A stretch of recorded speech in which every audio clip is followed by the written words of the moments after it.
Today we're doing a review of the HTC Touch Pro 2 for Sprint. This is the newest Windows Mobile Pro device that Sprint has in their lineup, and this was launched officially through retail channels on Tuesday, September 8th. You can see the box that it comes in.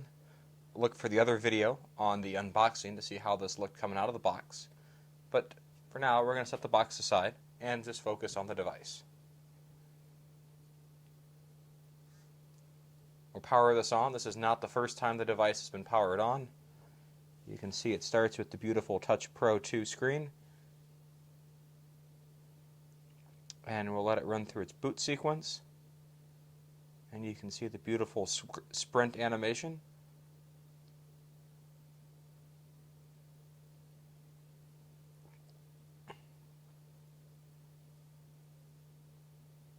Very eloquently done.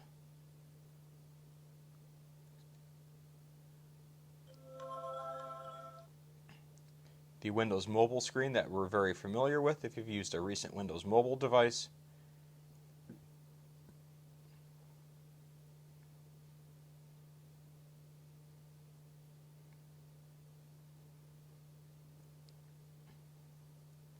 Here we go, launching Windows. And in a moment our TouchFlow 3D will pop up.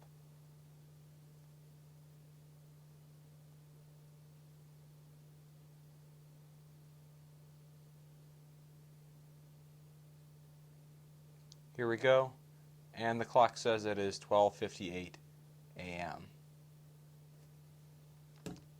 Just to see how far we've come, 2 generations ago we had this, the Sprint Mogul.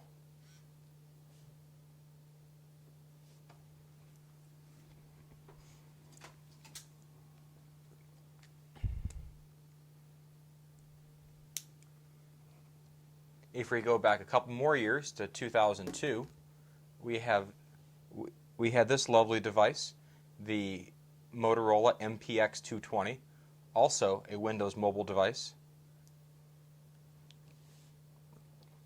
The MPX 220 was actually a longtime favorite of mine, and I used this for a number of years on AT&T.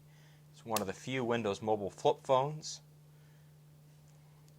Right now it's still booting up and is running through the Motorola boot sequence. This was an unlocked GSM version that I purchased on eBay for use on AT&T, or at the time Singular.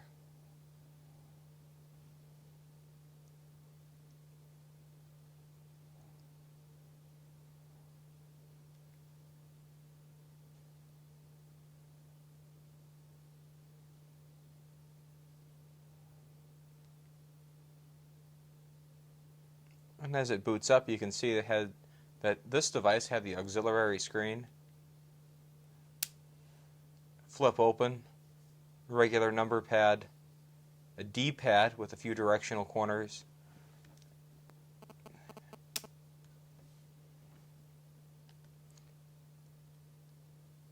and our Windows Mobile screen, this one here. I actually modified parts of the home screen to be able to look a little like the original iPhone, thanks to XDA developers and other websites at the time. This was a wonderful device, concealed a little bit of the geekdom, could be tucked away, and it looked just like a normal feature phone.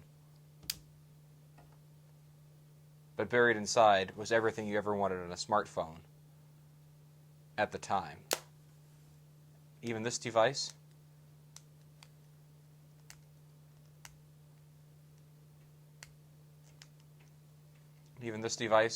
had an auxiliary headphone jack. This was a 2.5mm headphone jack, not our customary 3.5mm headphone jack. But still, an external headphone jack, and as you can see there, a proprietary connector for power and data. Camera, flash, infrared port, built-in camera button, volume rocker, and here you have your home screen button, appointments, and Windows Mobile standard start menu tied in with your number sequence. Back before that, going back even longer, and this is actually plugged into the wall right now because I don't know how long the battery is going to last. We have my first Windows Mobile device, the HP Jornada 540. Back in the day when we had our mobile devices had a lid. We'll take this off, and you can see inside the lid was where you kept the stylus. You ask yourself, what is this up at the top? This is the Wi-Fi card that we bought as an add-on. Goes into the compact flash slot, and right beside it is the 3.5mm headphone jack. Seen a battery warning light here. Let me go ahead and plug this back into the wall. And the one thing you'll notice here on this device is you see that even back in 2000, HP wanted to skin Windows Mobile. Here is the home screen, or the Today screen for your Windows Mobile. That has your tasks, your email, your appointments. Now, of course, it only got your email because back in the day you would download your email, it would sync, and then you could take this device on the run in your car, type your emails, respond to them, plug it back in, and then when you sync the device, then it would send your email and you'd get your new email.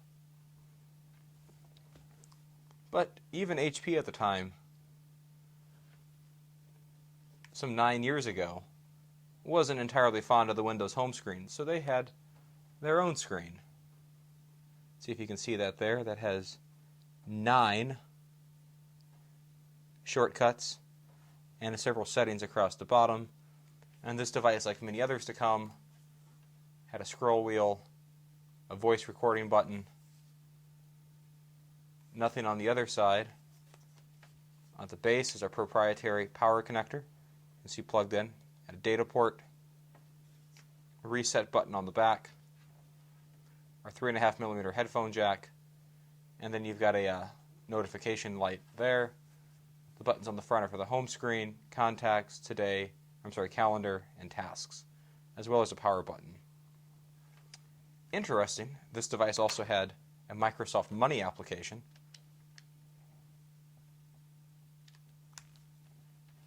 Which has since disappeared from the smartphone lineup. It keeps asking about my card. We're going to pull that out, which is no longer present on Windows Mobile. And you can see here it is, welcome to Microsoft Money. Add your account and you can begin.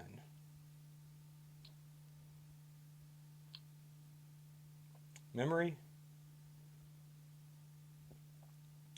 Total memory 15.8 megabytes. Of course, you could fit that on the palm and the tip of your finger today with today's technology. We'll click OK, but that's not what we're here to talk about. We're here to talk about the Touch Pro 2.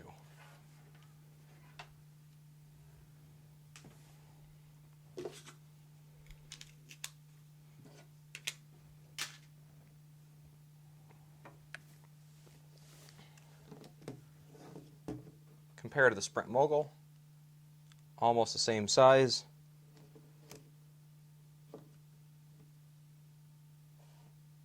The Pro 2 is just slightly taller. You can tell it's also just a little bit thinner. In the pocket, it feels a little smaller, feels slicker, feels a little less like a brick than what the Mogul did.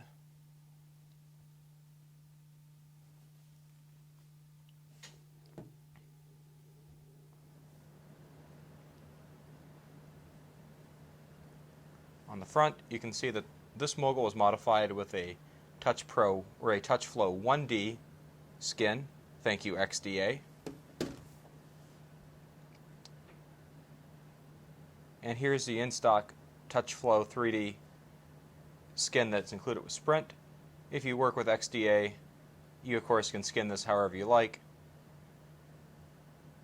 And our tabs here have settings, stocks, weather, navigation, music, photos and videos, internet, calendar, mail, messages, people, home. I already took the Sprint TV off the device. That's not compatible with my Sprint account. So I was just